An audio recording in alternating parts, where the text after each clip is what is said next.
catalyst for change with the chance to thrive. Crystal is the one to stir up gifts and save lives. You get exposure, promotion, and marketing too. And advertise for business owners just like you. On Storytime, your interview is global. Virtual or in person, just come on the show. Yo, your story matters. Crystals will open the door. 40 years of experience, ready to give you more on Storytime. Get ready for Storytime. Hey, come on.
All right, everybody, are you ready? This is Crystal. I am so excited to have you here on Storytime. I want you to know that now you can be seen and heard.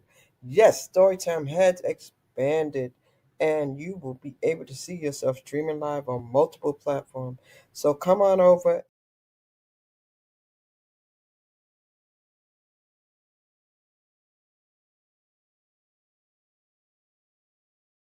Started. Hello. I'm so happy to be here today. I have a young man today that I met online. I've been meeting some very, very interesting people online.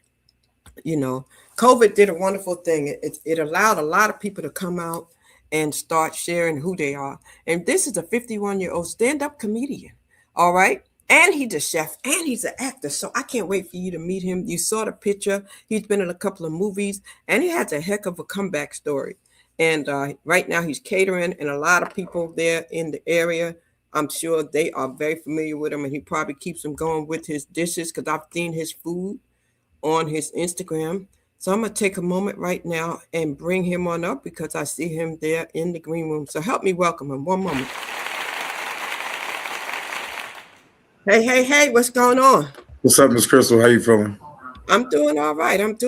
There you go. See, I tell you can always tell when somebody was born and raised in the country. They have that good old upbringing and they're respectful. I love it. How you doing today? The day off? Yeah, today my day off.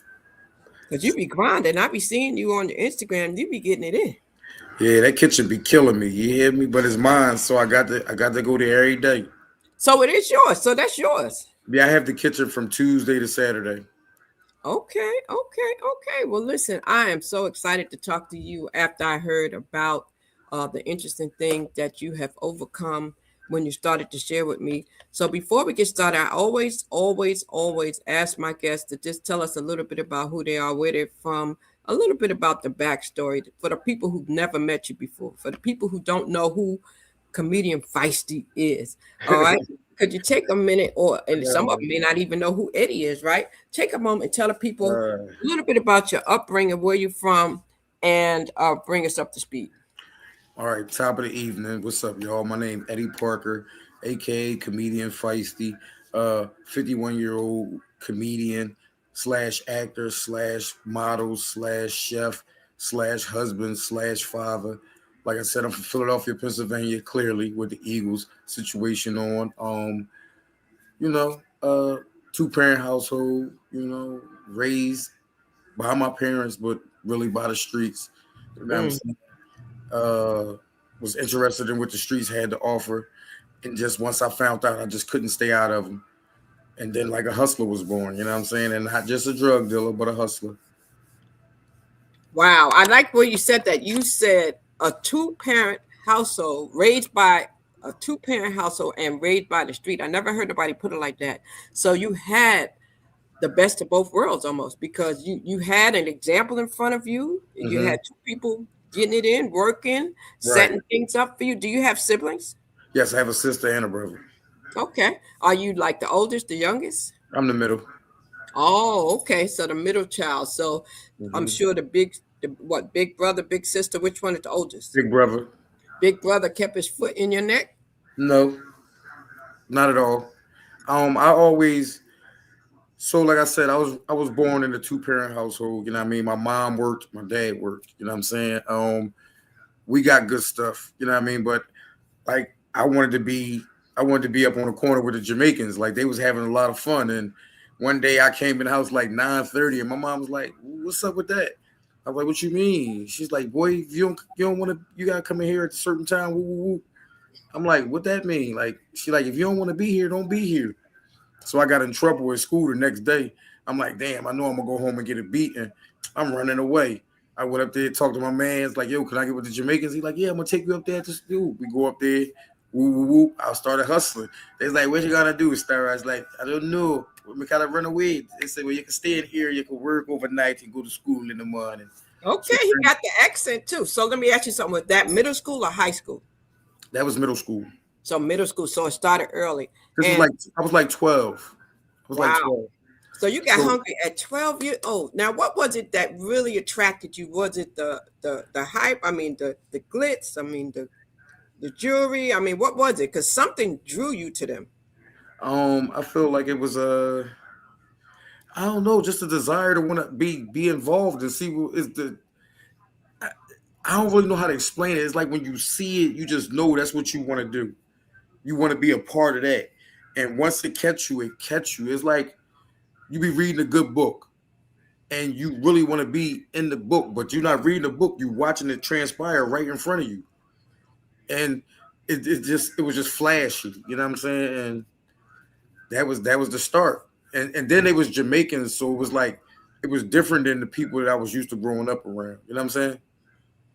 Yeah, I know how the Jamaicans was in Queens, in New York, where I was. I mean, they were out there on the block, and a lot of activity going on, and it seemed like a good time. The music Yeah, playing out there on the block, yeah, and they doing yeah, their thing, and you yeah. sliding through. So, did you finish school?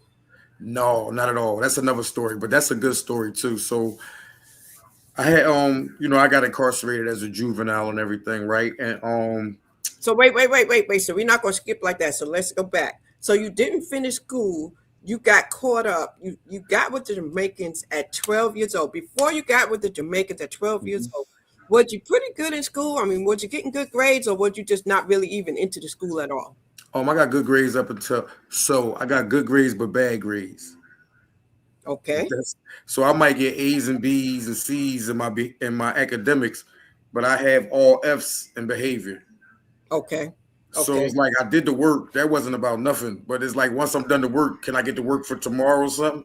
And then you like no. And then I'm like, all right, well, can't nobody else do no more work then? And then I'm disrupting the class. Then I'm getting in trouble. I got to be on a daily report. It was just crazy. It was, Wow. So what you hungry for some attention at the school? no, it's just I'll be done. Like it's so it wasn't like I didn't do my schoolwork. The thing was I did my schoolwork, but it wasn't enough. It wasn't enough. Like you giving me one assignment. If the class 45 minutes and you give me an assignment and I'm done in 15 minutes and I ask you for more work and you tell me it's not right, and then I might say something smart like I bet you it is.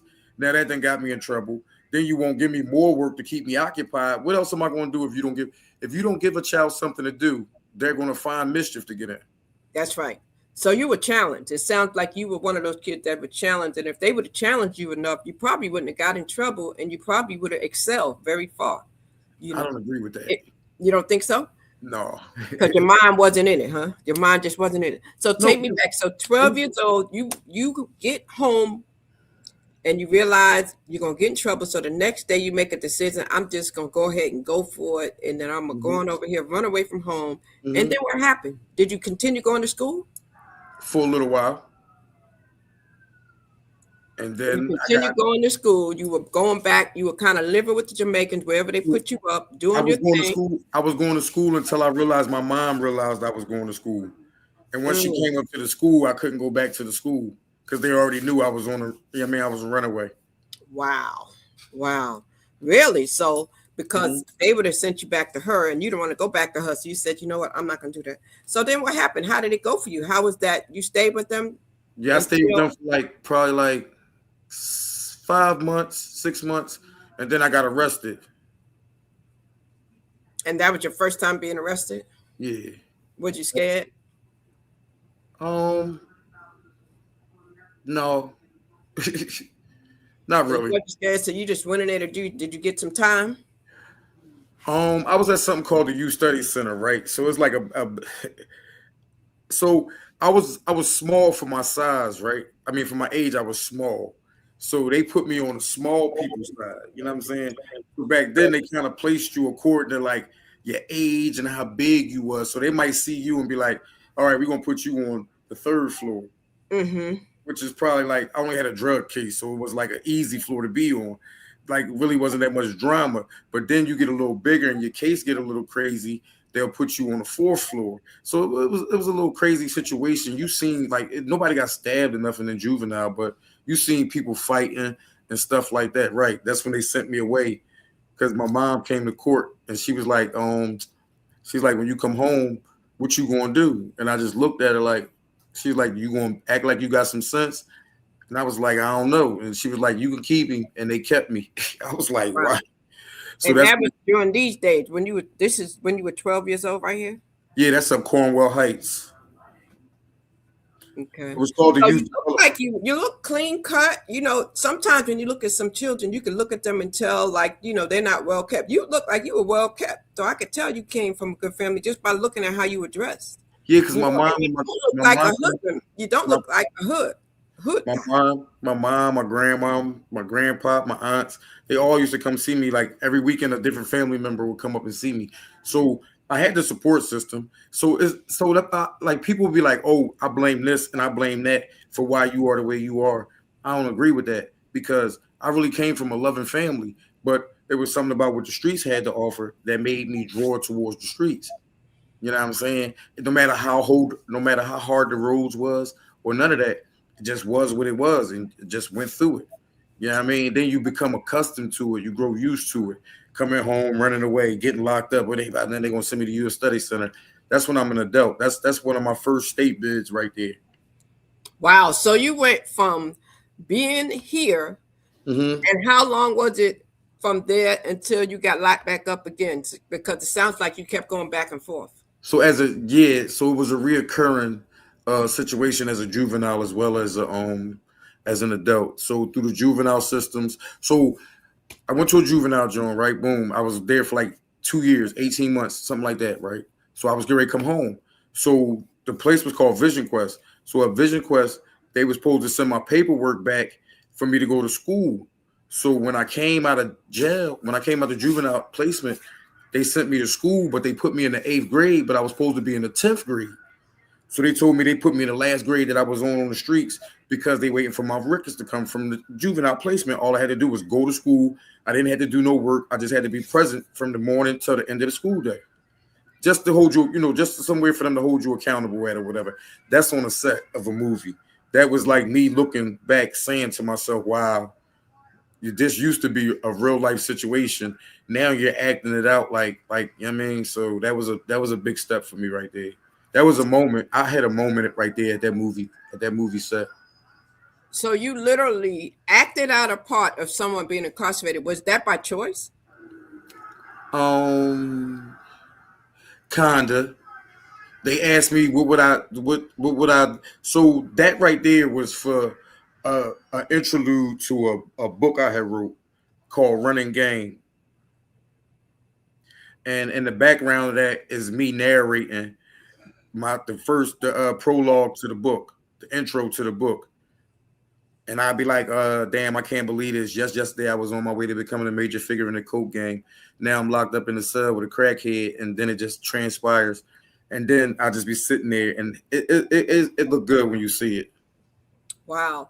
So how old were you when you wrote that first book? I was, I want to say I was like 34, maybe. I was in the hole. I was in the hole. So here go the thing. Let me tell you these two stories real quick, right? So I get out of placement, boom. I go to school. So my mistake was that I got drunk before I went to school. Me and my friend, we drunk a 40 of 800. And this back in the day, right? So we go to school because I'm like, I can go to school and go to sleep. So I go to school, boom. We go through advisory, get in the first period. The teacher see I'm back there with my head down because I'm drunk. He like, yo, come do this work on the board. I'm like, for what? Like, I already know how to do this. Like, I'm not here for that. He's like, I want to see if you as smart as everybody say you is. So I'm like, all right. So I go up to the board. I'm looking at the math problem. I'm like, bang. I'm like, there you go. It's done. He like, all right, show me how you got to the problem. Show me the work. So I'm like, man, I'm not showing you no effing work. Like, is you crazy? Like, what's wrong with you? Is the answer right? He like, the answer's right, but I want to see how you came to the answer. I said, well, obviously I did it in my head and came to the answer. I'm not writing it on the board. And I'm thinking he get ready to come up and say something to me, and he just sucker punched me. Boom. And we went to fight. Schwack. So it ends up out the hallway. He come charging at me. I stoop down. I hit him, scoop him up, and he had his face on the lockers. And they locked me right back up. I wasn't even home for 2 weeks. All because y'all told me to go here. And this man, like, yeah. And, later on in life, he got locked up for something he did to 3 kids. But nobody protected me back then. Nobody protected me back then. Not my mom and them. I'm talking about the system didn't protect me back then. Yeah. You know what I'm saying? So let me ask you this. When did you figure out that you was a comedian? Was you the class clown when you was going to school or when you was hanging out with the Jamaicans? No, I was standing on the corner selling drugs, and my homie pulled up with a comedian named Matt Black. And Matt Black got out the car like, this the boy that you talking about gonna get on stage tonight? And I'm like, what? And he's like, yeah, they say you funny. You gonna get on stage? I'm like, at a comedy show? He like, yeah. I'm like, yeah. When? He like in a half an hour. I'm like, all right, hold on. So I run down the street, I jump in the shower, I come back up the whole block out there. I'm like, come on, we all going to the show. And we go to the comedy show, and that's the first time I got on stage. And how'd you do? I did real good. I never stopped. Wow, so you didn't bomb? No, she called me back for the next month and paid me. Really? Yes. Her name was Big Donna Diva. Rest in peace. And my first show was 9/11. The first show that I was on was 9/11/2011. Wow, 9/11. That's a day that everybody remembers later on, of course, but that's definitely a day to remember. So, what kind of comedian are you? I'm more of a I'm a think outside the box comedian. My comedy is like, okay, I see where he going with this. Like, really though, like, it's kind of shocking, but not in a horrific way. Like, it's like, wow, you said that. Like, I do a joke about Moses. Yeah, I mean, I do a joke about Jesus. I do a joke about life. My kids. So you can do a clean set. You can go and do comedy anywhere then. Yeah, I'm not afraid to So I went to this lady's 80th birthday party, and I was booked to go do a clean set, right? And they paid me good money. So I get to the show, and the lady like, because I see it's nothing but the deacons and the preachers and all them in there, right? Because it's the old lady of the church or whatever, right? So I'm like, oh, I'm gonna love this. I'm gonna have me a ball with this. Man, this lady, all the way up, I was on stage. She was peeking out the curtain to see if I was going to curse or something. So I was like, well, why would you hire me if you ain't think I was going? I said, I know Nana. You think I'm just say something crazy in front of Nana? And they all just started laughing. So yeah, I do clean. Is there anybody that you would like to get on stage with? Who would I like to perform in front of? With a Like, comedian, like open up for or headline for, however you see yourself. Any particular comedian? he ain't here no more, so no. Oh, okay. Who was that? Bernie Bernie Mac. Mac. Mhm. Bernie Mac. I kind of figured you was gonna say Bernie Mac. What is it about Bernie Mac that you liked about his style? Bernie Mac ain't pull no punches when he his jokes was relatable, like in a term like you saw when Bernie Mac was talking, you saw him as the old head boy when he was talking about certain things, and when he talked about family, you felt like he was the uncle. That's why the Bernie Mac show was so perfect for him because you could see him in that position. He was believable as a comedian. You know what I'm saying? It wasn't far fetched, and he just the one joke he told, I heard him. It was just like from there I was hooked. Wow. Yeah, Bernie Mac. He was definitely the man for sure. He was definitely the man, definitely.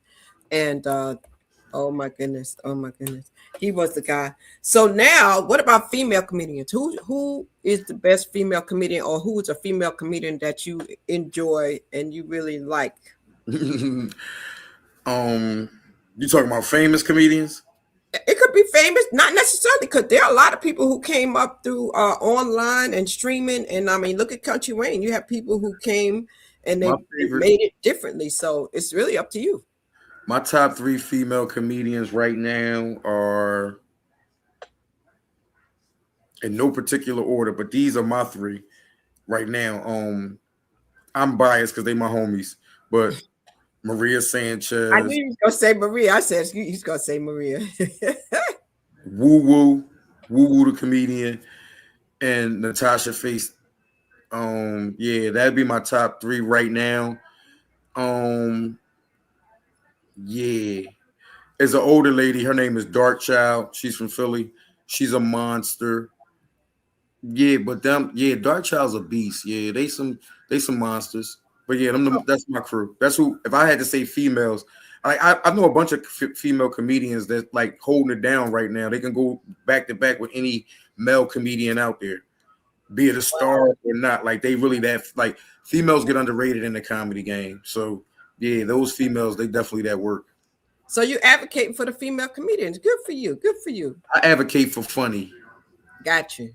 I Got you. advocate for a funny person to perform.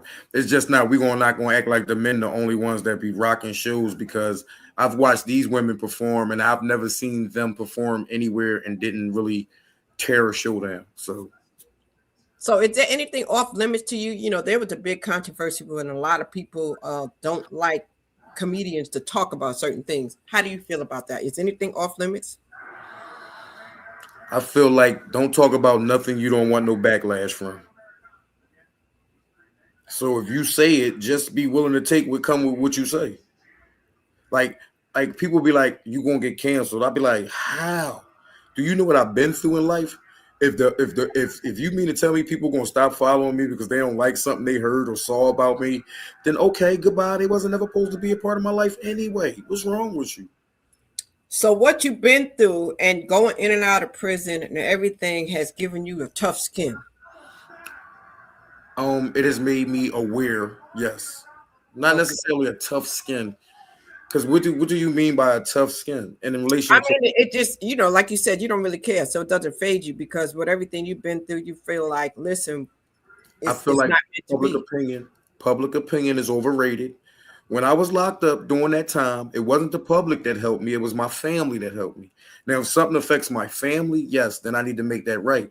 But as far as worrying about what the public think, the public never supports you when you're gone. You're a memory until you're seen again or until somebody brings you up. So to care what the public thinks about you, if you think a certain way about something, then you're a fool. And you enjoy doing comedy. I know you sent me a picture of you doing comedy because you say you like doing comedy. And where's this at? Oh, that's in Chadbourne, North Carolina. That's comedy by the pool.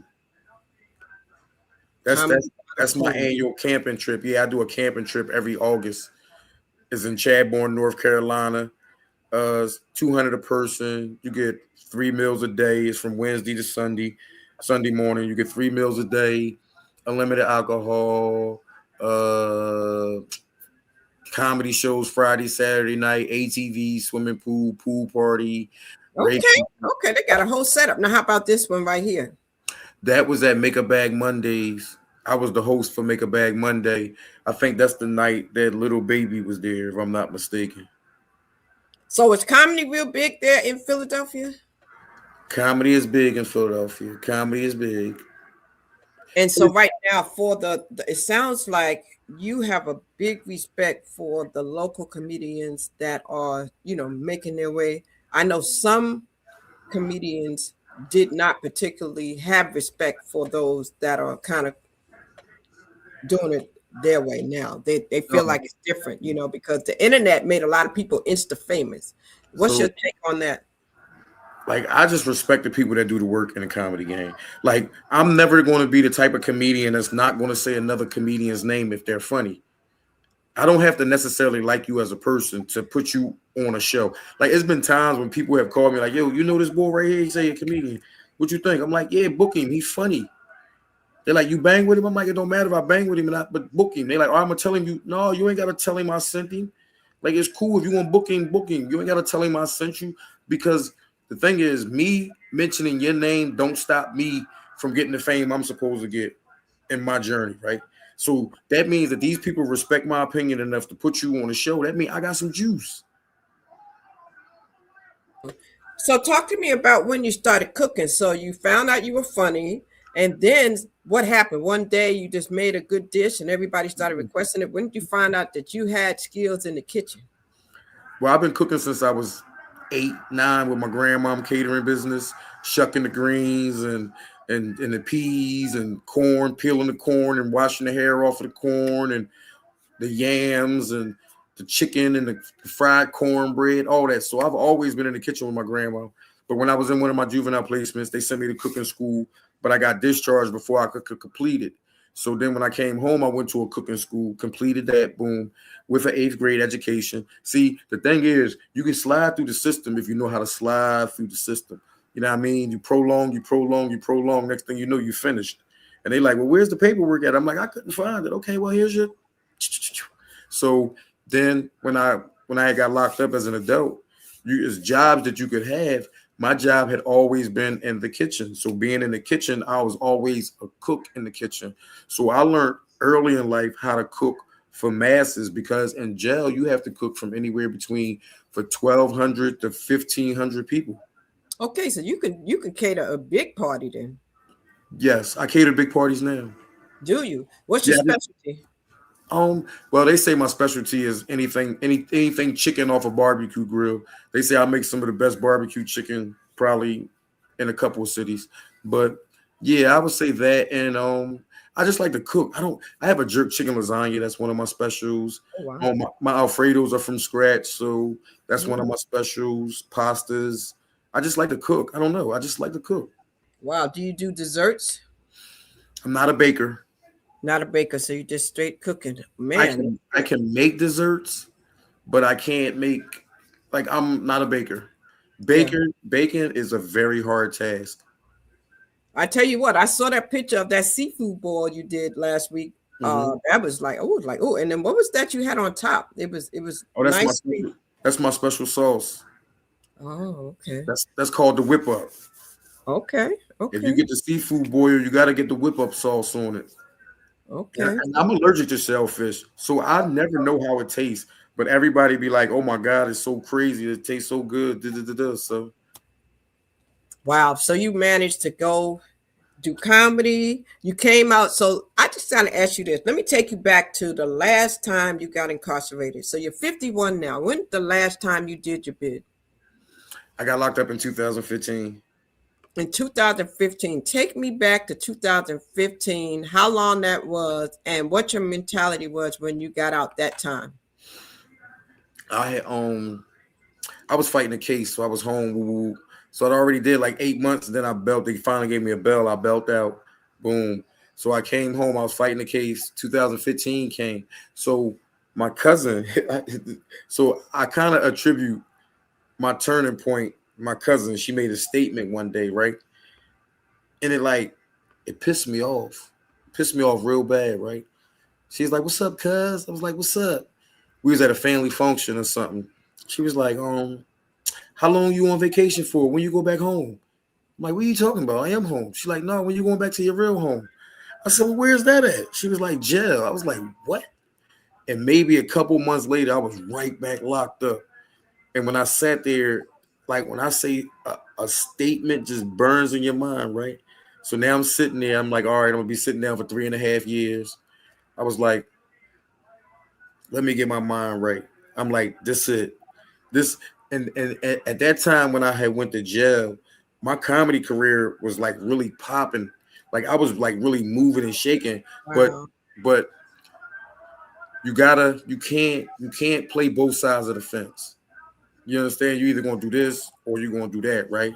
So because I was still trying to be the drug dealer in the mix, as because I didn't put all my faith in comedy, and I ended up right back in jail, right? So yeah, like that I did the work. I did the work on myself. So they say like the drug programs you do, they say you got to change the people, the places, and the things that you did, right? So the first place I changed was the neighborhood I grew up in. Okay, what'd you do? So I'm from Southwest Philadelphia. I've removed myself completely from Southwest Philadelphia. Every single case I've ever court in my life, I've court in Southwest Philadelphia.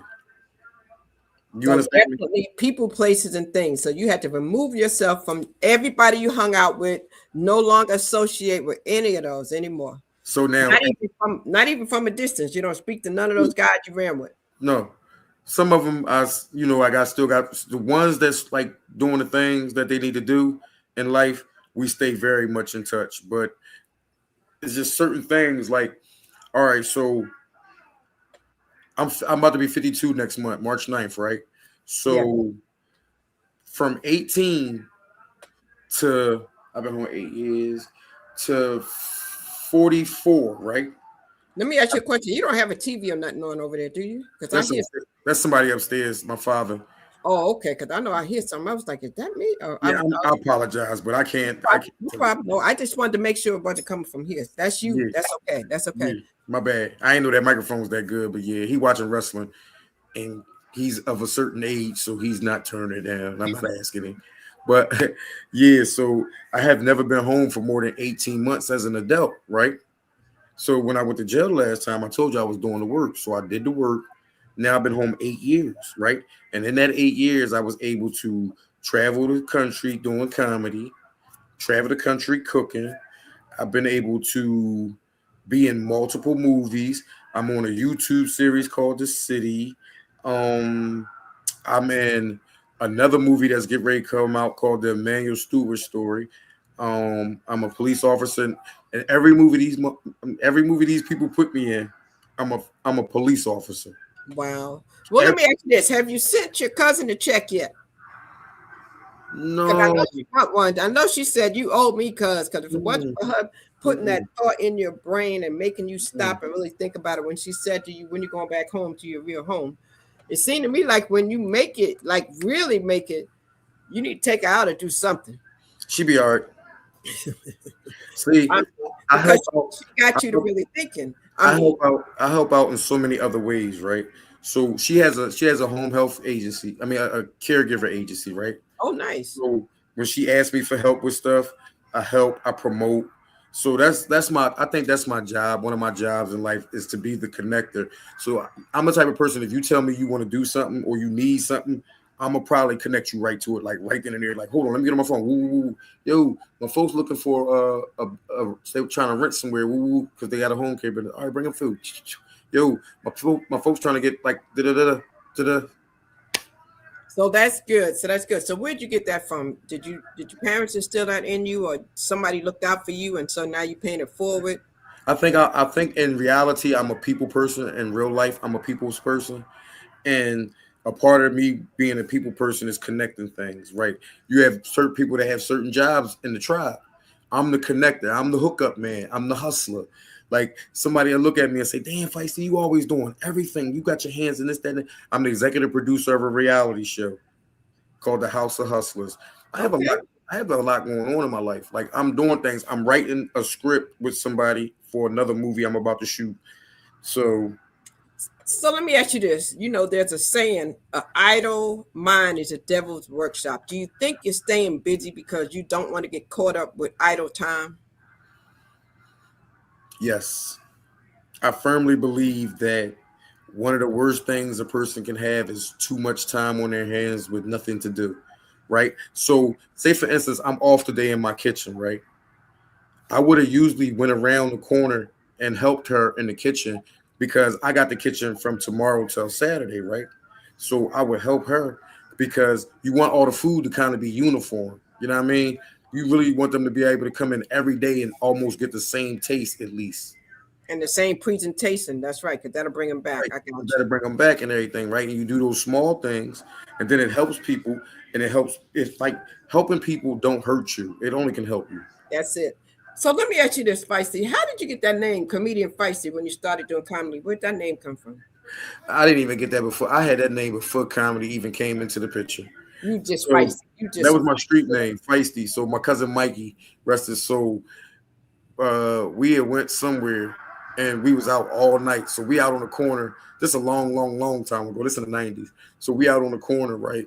And it's the day after everybody all on after they high. The next morning, everybody angry. And he is like, I said something to his best friend. His name was Boo Boo. I said something to Boo Boo, like, you want to fight Boo Boo or something? And he just sucker punched me, like, stop always being feisty. And he sucker punched me. He's like, that's what we going to call you from now on. And it just stuck.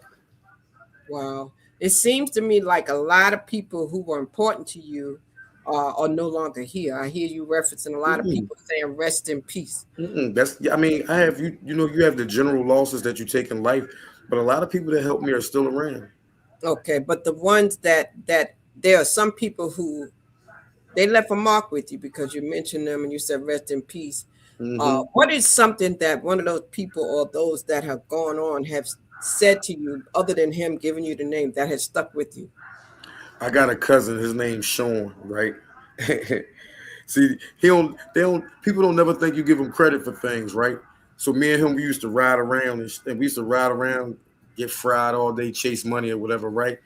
And he used to always say, "Hey, Feist, man, one thing about you, baby, you leave a hell of an impression on people. I don't care what kind of impression it is. When they first meet you, you leave an impression on them."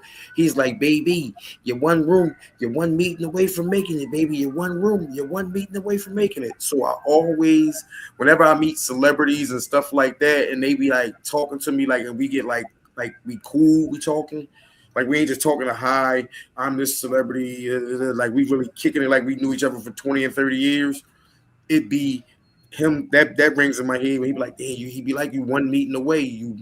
When I first got that movie, I walked in the radio station because I used to go in the radio station every day selling food. And I walked in the radio station one day because everybody knew me. And they was like, yo, we got the perfect role for you right here. You gonna be a cop. Read this script. And I read the script, and then I came in and I did I acted it out and everything. It's like, yeah, you're gonna be perfect for it. So that's how I was in part one and part two. So you didn't go there with an intention to be in a movie. They just kind of saw you and said, you know what, that's the guy right there. He's the man for the job. So when I walked in, I used to always go in, boom, I say what's up to the boy that owned it. He'd be in the back running the cameras and everything, boom. Then I walk into the studio, and it was like a home. It's like Glockaway radio station, like home base. You know what I mean? If you're from Philly and you an artist, you got to go to Glockaway radio station because that's the station where they put you on, they give you some light and all that. So when as soon as I walked in, I was like, yo, y'all hungry? They like, Feist, hey, come here, we got the perfect role for you. And that's how I got my first. Shout out to EA. Yeah, I mean EA. Yeah, I mean from Philly. He put me in my first movie. Wow. Yeah.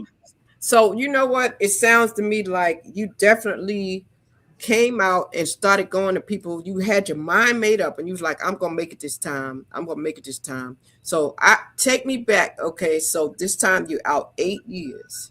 Mm-hmm. When you first came out, what did you do different this time? There may be somebody watching this that is caught up in the cycle, going in repeatedly, coming out, going back, coming out, going back. If they're watching this, what would you say to them? was key that you did when you came out this last time and made your mind up that you're not going back again? Well, for one, you're not going to stop going back until you're tired of going back. So my mom and them used to always ask me, "You home for good this time?" I'll be like, "I don't know, I don't know, I don't know. We'll see. I don't know." I never would say no, right? Because I didn't know, because I knew. But when I came home this time, she's like, "You done?" I was like, "Yep, I'm done. We ain't going back to that." Plus, my daughter, when my wife picked me up, she was my girlfriend at the time. When my wife picked me up from the jail, we was coming back to the city because you got to be like you. I was like 4 hours away, so we driving back to the city. She like, "Who the first person you want to see when you get back to the city?" I'm like, "Well, shit, you right here." My bad. I'm like, "You right here in the car, so you might as well take me to go see my daughter, Mikkel." So she's like, "All right." I'm like, "She don't know I'm coming home." She's like, "No." So we get there, boom. I knock on the door, and she had one of them like them protective screen doors, you know, the security doors. And she opened up the front door and saw me, and she was fiddling with the lock, trying to hurry up and get the door open. And she came out, she jumped in my arms, and I said, I ain't never going back to jail again. And I That met that right there really touched you. yeah, that was the one. That was the so I had my woman to come home to, and my kid was right on track. We was whooping because she was right in me and everything. So it was like, yo, these are the things that you need to go ahead and this is what you need to live for. This is what it's really about. You see this the love. You ain't gonna find it out there in the streets. You know, not that I didn't still have to lose some of the natural mentalities that I had, but yeah, I definitely toned them back tremendously. So when you look back now, a lot of time people will ask you a question like, if you could change anything, would you change anything?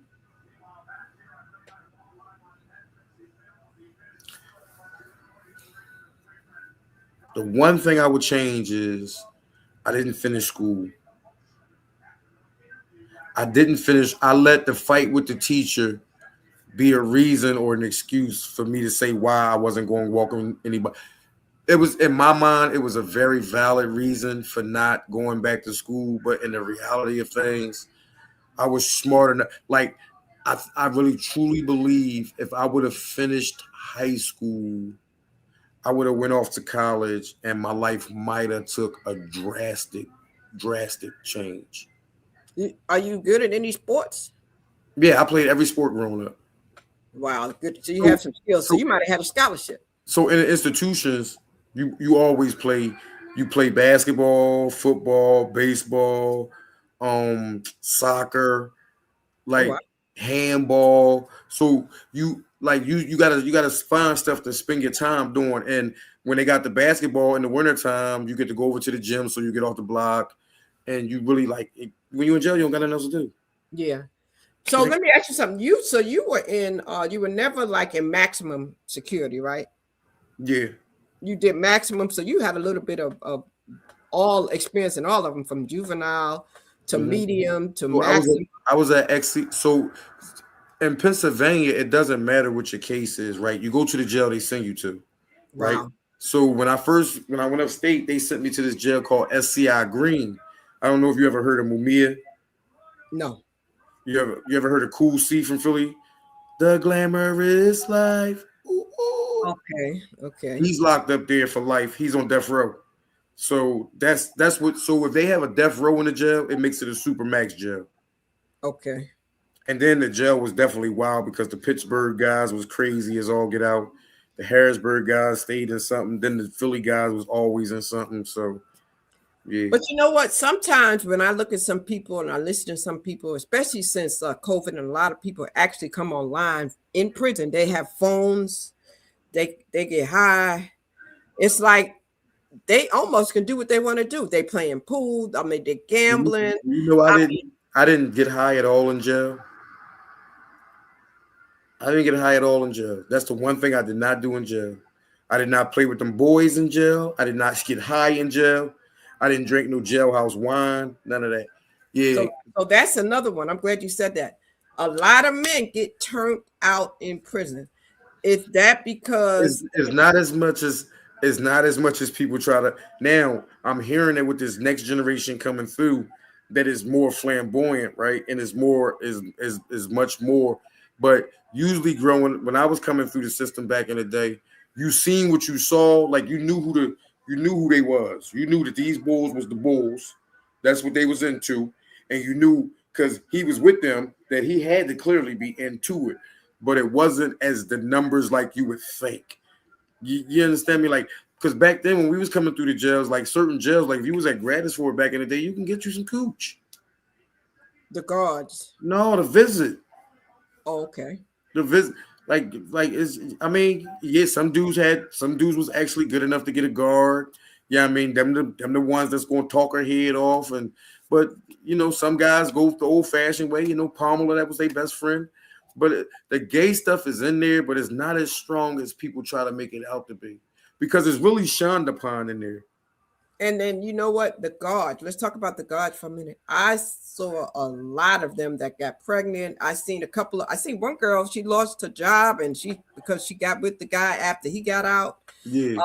And so from what you've seen, do you think any of it is genuine, or do you think the guys are doing it because of the benefits they get by being with the guard?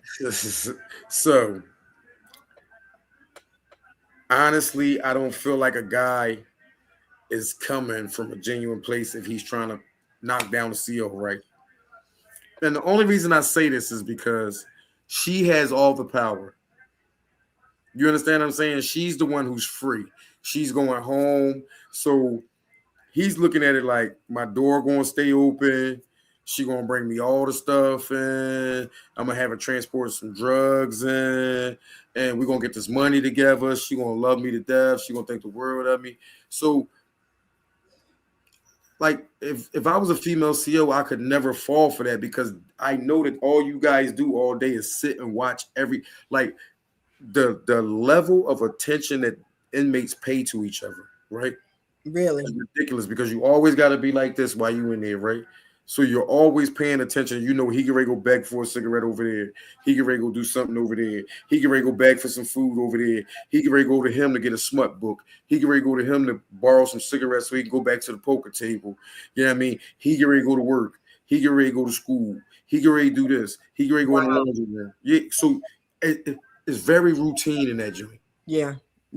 It's very because you have very limited space and it's very crowded. So you got to figure a block has 30, 16, 32 cells, 2 people to a cell, right? No, it's more than that. It's more than that on the block. So it's like 120 people on each block. And then it's 4 blocks on each joint. So it's A, B, C, D. Boom. And each side got 2 sides. It got an A and a B side. So yeah, it's like 240 people on each whole A, then B. Ooh. So all you're doing is watching everything that's going on. So you're a female CO, and these niggas they ain't got no females around them. So you know they're gonna pay attention to you. He gonna notice that you got a different fragrance on. So he gonna walk up to the desk and be like, "Oh, that's something new. What you got on today?" And she. Oh, I see you must have went out. Like they pay attention because now you got fresh hairdo. Oh, you must have went out with the girls. You was off yesterday. You must have went out. Yeah, you know, I went out, was partying at what bar was you at? So they start revealing little intimate things about themselves that they're not supposed to reveal. Oh, I was at Lou and Choose. Oh, you was at Lou and Choose. Oh, I know woo that be in this shot. Oh, that's my folks. Oh, tell him you know me. Then they'll go home. They be like, yo, you know the boy woo. And they like, yeah. He good people. She come back. Oh yeah, you was popping out there. Yeah, I had a little reputation out there. I was a comedian. Yeah, they told me. Now next thing you know, they giving you food. Or I was a rapper. They giving you food. Or I was a drug dealer. They heard you got money. They giving you food. Now you getting in. Now you say, damn, can you bring me a pack of cigarettes in? How much you gonna charge me to bring a pack of cigarettes in? Then she bring you the cigarettes in. She bring you cigarettes in. She gonna bring you drugs in. They both the same. You get the same time as a CO for bringing them in. So right now, everything that you've seen and everything that you've learned, would you ever go back like to a juvenile and talk to some, or would you ever go to a school now to prevent some of these young? That's what I do. That's my thing. Wow. Like I'm the type of old head when I'm out there because I cook in the summertime, so I used to get out there early, right? So I can meet them when they come in from school or whatever, right? Like around May, the end of May, I start barbecuing.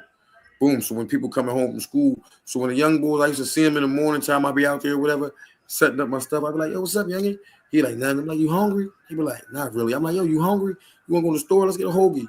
Like, you ready to go to school though, right? Like, or if I see him around 11 o'clock, yo, why you ain't in school? No, I ain't had no way to get to school. Bro, you just saw me this morning. Why you ain't ask me for bus fare to get to school?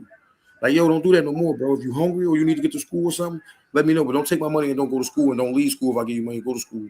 I was like, yo, you want a job? He's like, yeah, I talk to all the young boys. Like, I'm not scared to talk to people. So, like, I be telling the young boys, like, yo, y'all ready to go fight? Yo, go sit down somewhere, yo. Like, yeah. Now it's different now, though, right? Would you agree now in 2026, it's not the same as it was talking to them 10 years ago. Now, a lot of them are ignorant. They don't want to hear you, or you have to come at them a different way, right? If you don't know them. that's not true. It's never the child. It's always you. You have to remember that. It's never the child. It's always you. And how do you approach the child and reach the child? You understand what I'm saying? Because, all right, and I don't know you personally, right? But if I glanced at you, say if I seen you in a room and it was some kids in the room, right? I would believe, even if we thought that these was the most ignorant kids in the world, I would believe by just looking at you, they would give you a certain amount of respect, right? And if you come off and you know, and I'm not saying you would, but I would think that you would come off authoritative, right? So they would look at you like this is the authority figure. I'm just going to listen. You understand? Like me, I come off as the old head boy that know what you really went through. I ain't trying to tell you what to do. I'm just trying to tell you what I did so you don't have to do it. And I get it. I mean, like, I happen to be a person. I went into the schools too. I actually used to go into the schools. I did a thing with Sony. I was a Sony rep here in the South, and I used to take in, like, I took in the 69 boys, Kenny Lattimore, Big L, a lot of people. So I used to deal with a lot of people for that reason. And what you're saying is very true, because I had some guys that they were about to rob a store, and I went into the store, and it was the brothers that I had seen that day in the school. And so when I saw them and I was like, hey, what's up? I was like, nah, man, no. So they turned around. They didn't do it because they knew I cared. And the conversation they said to me was like, the reason why they do what they do is because they were like latchkey kids. Nobody was home. Their parents didn't care about them. So it does make a difference when people take time. That's why I asked you, was you giving back to them? So that's a beautiful thing that you're doing that. But it can be a challenge. There are some kids now that you could go to say something to them and you could look at them. It's like, I mean, I've said something to guys on the bus. So what that mean is, it's not on the kid, it's on us to know. Yeah, I'm not gonna say nothing to that one right there, because one day I was in a store, right, and the young boy just sitting there. He got this big joint on his hip, right, and I looked at him. I said, "Youngin, listen, I ain't trying to get shot or nothing, because if you don't kill me, I'm coming to court. Let me ask you a question. Why the F do you got this big old gun on your hip and you only look like you?" He like, "This is a big joint." He like, "No, because I'm going to war with the bulls." I said, "Man, stop walking in stores if you're going to war with people, bro." I said, if they come in here right now, I'm going to get shot. Poppy going to get shot. Little Poppy right there going to get shot. Where you going to run to? It's one way in, one way out. Bro, you got to be smarter than that. Why is they trying to kill you anyway? Nah, you know how this life is. I don't know how that is. Anybody out to kill me? I don't. And then they be like, "Yo, you crazy, uncle?" And then that's how you link in with them. Yes. And they just need somebody to care. There are a lot of them out here that just need somebody. So I'm glad that you're doing that. That's a beautiful thing.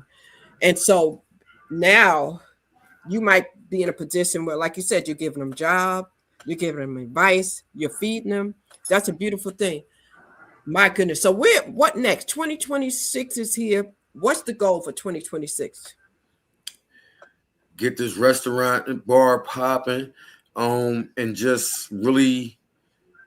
I walked into 2026 on cue. Like, I did everything I needed to do to end the year for my business to be legit walking into 2026. So I walked into 2026 a legitimate business owner. I have my LLC. I have my EIN number. I have my business licenses, my serve safe, all that. Then I got the kitchen. Now I got the kitchen at the bar. So it's like a lot of people don't know this, but a lot of chefs that get restaurants and stuff like that, they blow up from working in a bar first. Yeah. So I'm so proud of you. Now, how much of this do you give credit to the woman who stood by you all these years? I give her all the credit all the time. She don't hear me a lot because I don't really tell her. But when I talk to people, I let them know, like, yo, like the reason I'm home is because I have a wife, a good wife. The reason I have this is because my wife. So she don't think I never listen to her, but I always hear what she be saying because she's really a bookworm. Like my wife is polar opposite of me. Like whereas though I'm super out there and like super got to meet everybody, she like. So no, but like she's been like the best part of the change. You know what I'm saying? Like to see the strength that to see the patience she has with me because I'm an ass. Yeah, I'm a I'm a butthole. So like yeah, yeah, she That's good. that's all right. So, and now your daughter, you have a good relationship with your daughter now? I have 4 daughters, but yeah, I have a good You have relationship. 4 daughters. Okay, you got a good relationship with all of them. No, it's one that's estranged. It's You one working that's on it. estranged. Hopefully, you're working on that one. It is what it is. Like you have to allow people to be who they're gonna be. And so you're not supposed to force people to be around you just because you're related to them. You That's understand an me? interesting. That's a touchy one. I know someone in that situation that's very close to me, very dear, and I know it has to be hard for you as the father too. But I like the fact that you said you're giving them the space, Mm-hmm. and I guess you're hoping with your faith. I'm not sure what your faith is like, but if you have faith and you just kind of pray on it and put it in God's hand and say, listen, that's my child. I want the best for her. But you still will set her up. You count her in the four. Like when you start distributing and you Yeah, start picking beneficiaries, you still count her, right? yeah. She not is so. It's not even that. It's just like people gonna be who they are gonna be. You know what I mean? And when people have like not you thinking somebody has issues, but when people genuinely have real life mental issues, some things for your mental health and your wellness and your freedom and your this, you have to separate yourselves from bad situations. So that's a bad situation.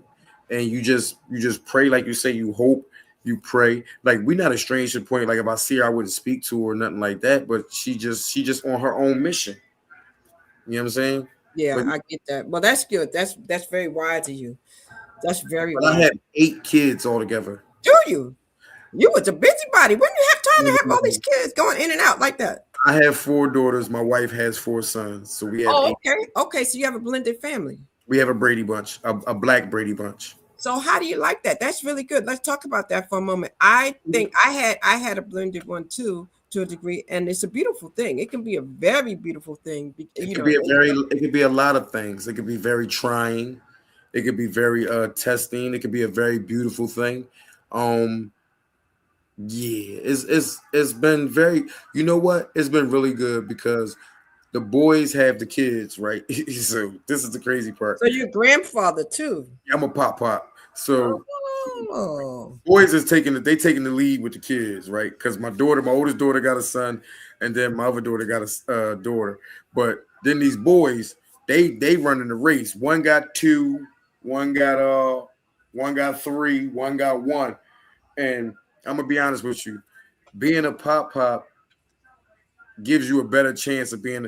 You get another chance to be a better parent. So I believe that the grandparents are better grandparents than they were parents because mhm. now it's like because the granddaughter get away with stuff they could have never got away with.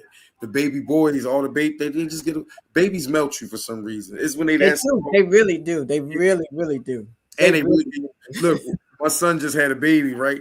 The lady came in, the booster came in with all these clothes, these baby clothes. I'm like, what them infant clothes? She's like, yeah. I'm like, let me get them Jones.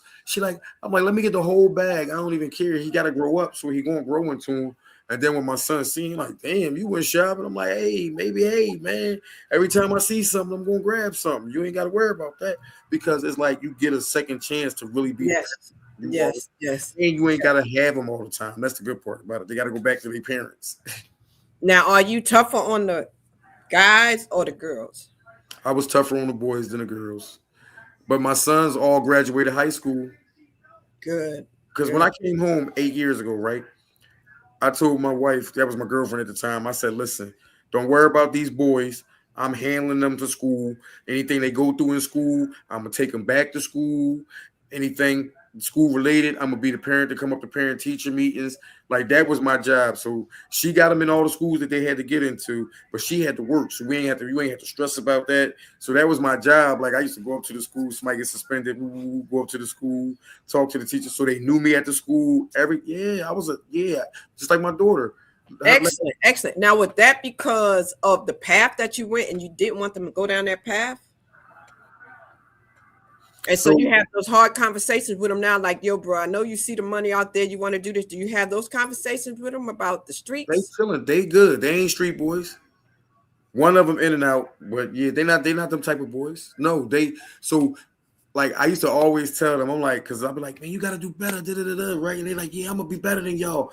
I was like, I ain't gonna end up like y'all in jail, this, that, and the third. I was like, all right, well, guess what? I ain't finished school, so you probably gonna drop out of school like I did. He's like, I'm gonna finish school. Bung. And then he finished school. So when he finished school, I gave him a big graduation party, like I told him. Nice. I said, what you want for graduation? You get what you want. He's like, I want a big So party. you're a man of your word. So do they think you're funny as a comedian, the children?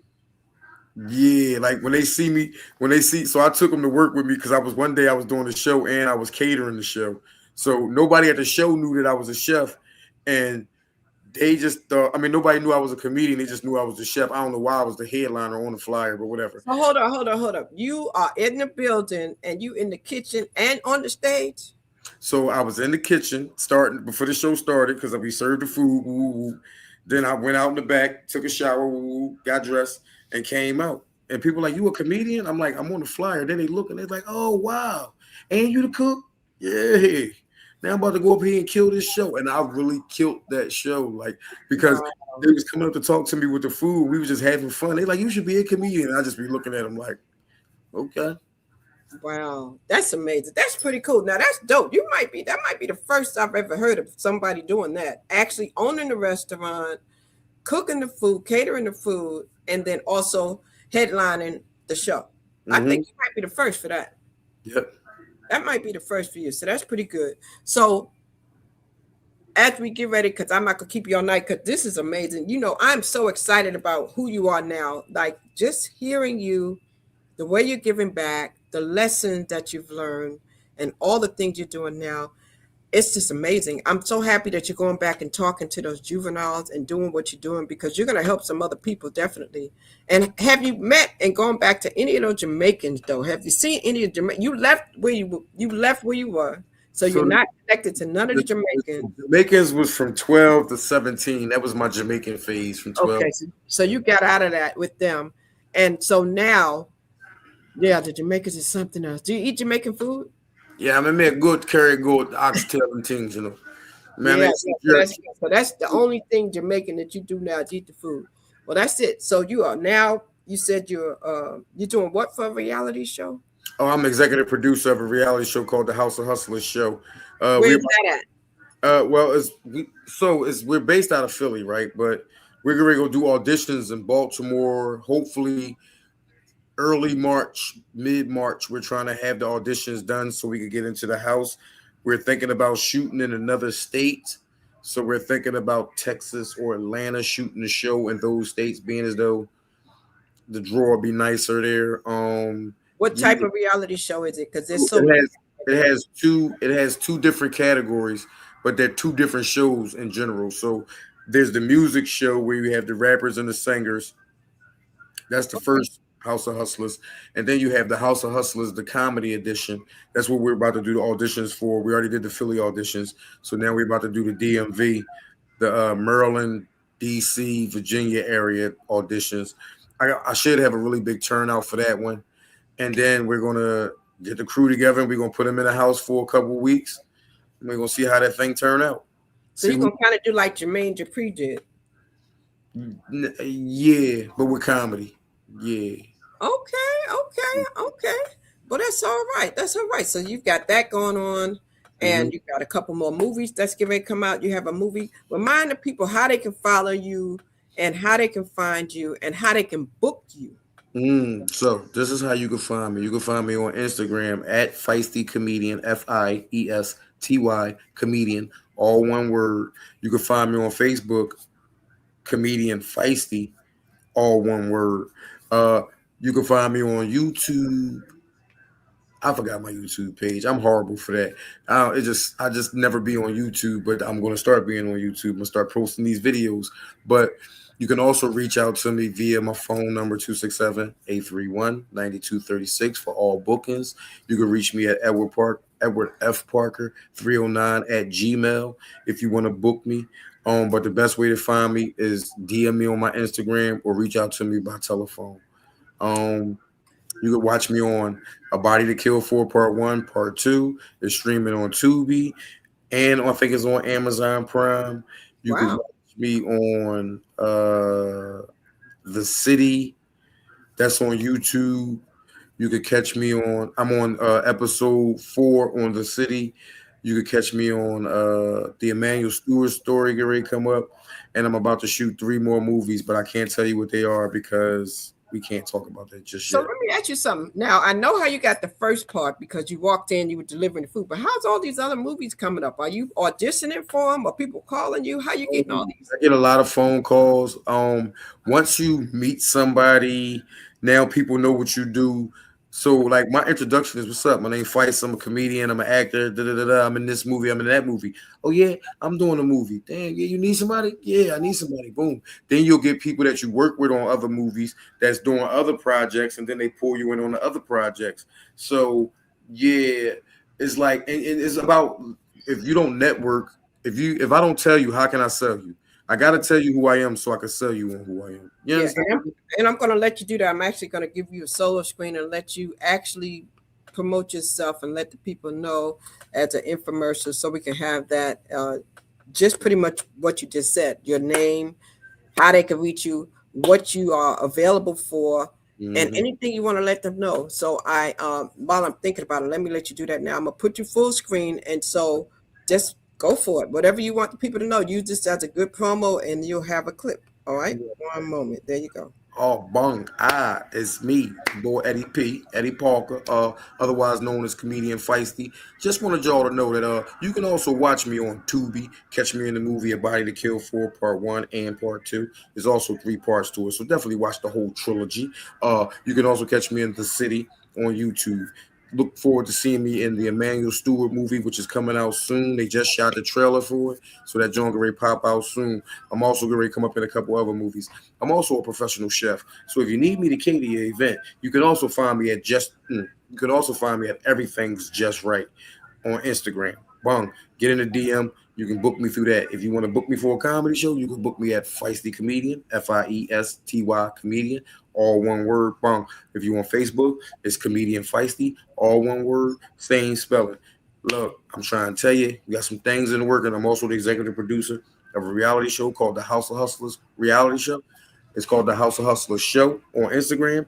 Go follow the page. We got bookings coming up for the auditions for the comedy edition, and I think we might do another audition for the music edition for Baltimore and DMV area. So if you're from those areas, look out for it. Also, look out for me just everywhere because I'm about to blow. Blow up and give me your phone number once again. Oh yeah, if you want to reach me, you can reach me at my email, Edward F. Parker 309 at gmail.com, or you can reach me 267-831-9236, or you can DM me. It really don't matter. Just holler at Holla at him. He ready. Wow, that's amazing. You really have turned yourself around. What is mom saying now? Um, yo, it was something crazy, right? She was on the porch with her girlfriends and them, and I was in her house sleep. So her girlfriend never came in the house, right? And she's like, Peaches, what's up with Eddie? I ain't seen him in a long time. What, he locked up again? And my mom was like, girl, hell no, that boy doing good. He got this going on. You know, he just did another movie. Da, da, da, da. So I can hear the pride in her voice. So it feels good. And they tell me they proud of me. So at the end of the day, yeah. And my sister too. My little sister, well, she ain't a baby no more, but my little sister, she's a big supporter as well as my wife. I have a support system, and like I've always had that support system from my family, but to have my wife and then the extended family, which she gave me, is like a blessing too because we're a good knit family. So it works. Excellent. And I'm sure Pops, he said something to you also. Yeah, my pop just told me shit. I had to take that nigga to the hospital the other day. He gonna talk about some. when you're a famous comedian, you can get me a servant. I said, what? Pop, Wow. you don't want a servant. Wow. Let me ask you, is there anything that I did not ask you that you want the people to know in regards to your career, your background, your life, what you have coming up, anything that you would like to tell the people that I did not ask you? All right, so this is the one thing I want people to understand. Don't let my facial expression fool you. I am very approachable. Trust me, I'm the type of person that if you walk up on me and you ask me something, if I don't know how to get it, you shouldn't have it. Yeah, I mean, they call me, he got it. Yeah, I mean, so that's the one thing I want people to know. I'm very approachable. So that's what I want to leave with. Like, you can approach me and we can make something work. So don't take the look, because you got, Northerners have that look about them sometimes. Yeah, it's that Philly swag. It's just how we work. It's like I'm a fun person. Like I stay fried. You know what I mean? And listen, if you book me on a comedy show, right, just know I'm gonna come give you what I got. And I got some things to say. Like I do. I just came up with a new joke too. So I can't wait to go try this joint out. Okay, you want to try it out now? No. It's an open mic night tonight. I'm gonna slide down there. Oh, you're gonna slide down there. Okay, well, tag me on it if you do. I want to thank you so much for coming through, man. I'm glad I got to know you. I'm gonna be looking out. I'm gonna go check out some of these movies. Send me the links in the DM so I can go check some of these out, and I will make sure that I put some of the links in this when I put the clips out there. Yep. Because I just want to say, man, kudos to you. Kudos for you for turning yourself around. I just want to ask you to do one thing. If there's a young man out there, once I make this clip, that is going through and he's following your footsteps, whether he's 12, anywhere from 12 to 21, and he's in and out, and he doesn't have anybody speaking into his life. He's not in a neighborhood where he has a feisty, and nobody cares. I want you to talk to that young man right now, or even a young lady, and give them a word of encouragement. I want to give you a moment to do that. If you're a young boy and you're struggling, I'm gonna tell you what my biggest fear was growing up. It was success. Like when you become successful, you have to take on a new responsibility. So don't be scared to ask for help. Don't be scared to do the things that consider hard work. Like taking the easy way out, because it's the easy way to sell drugs, but it got so many horrible repercussions. Or the street life has horrible street repercussions. Like people be like, I'm from this street. No, that's not your street. That's the city street. Like they'll come clear that joint out and you won't have nothing to say. So you got to look to your future and see what you want for yourself. If you want to just go through a life of strife, that's what you're going to go through. But if you want something better for yourself, ask for help. There is somebody out there that'll help you. You just have to ask. And that's what I would add. That's what I would tell them. Like, you have to ask for help. Nobody can read your mind. People assume that people understand what your needs are. No, you have to tell people what your needs are in order for them to be able to help you. That's and just. There you have it. And there you have it. You heard it. Comedian Feisty. Check him out on all platforms. You can search him under Comedian Feisty or Feisty Comedian. He's the man you want to come. If you want to book him, if you want to get him for the food, so you want to book him to come tell jokes, cook the food, or you might need him for the next movie you have. He's the guy. He's the guy. Look him up and go check out his reality shows. I want to thank you so much for coming through and sharing your stories. What a powerful story, man. I mean, you definitely should be motivation for anybody who has definitely been discouraged because they felt like when they come out, they don't have a shot. There you go. He's a living witness. Ladies and gentlemen, you've been watching Storytime. I'll be back tomorrow. The next 2 days, I'm going to share with you 2 people running for office. We need to get you in there for these local elections. It's not always the presidential elections. The local people are the ones that help them run. So check me out tomorrow. Midday, we'll be out here with them. Comedian Feisty, thank you so much. Thank you for having me. Thank you. My name is Crystal. I am your hope catalyst. My mission is to stir up the gift, instill hope, and save lives. And Jesse Jackson may be gone, Martin Luther King may be gone, but I'm still going to say those 3 words. I want you to keep hope alive, because if you cycle the hope over and over again, whatever you want can happen. Just be optimistic about life and don't be pessimistic. See y'all on the next story time. Much love to you. Peace. Shout out to the woman that's standing next to you. Tell her I said, good job, man. Tell her I said, amazing. Most definitely. I definitely got you. Behind every man is a good woman. So we salute her too. Have a good one. Thank you for watching. Catalyst for change with the chance to thrive. Crystal is the one to stir up gifts and save lives. You get exposure, promotion, and marketing too. And advertise for business owners just like you. On Storytime, your interview is global. Virtual or in person, just come on the show.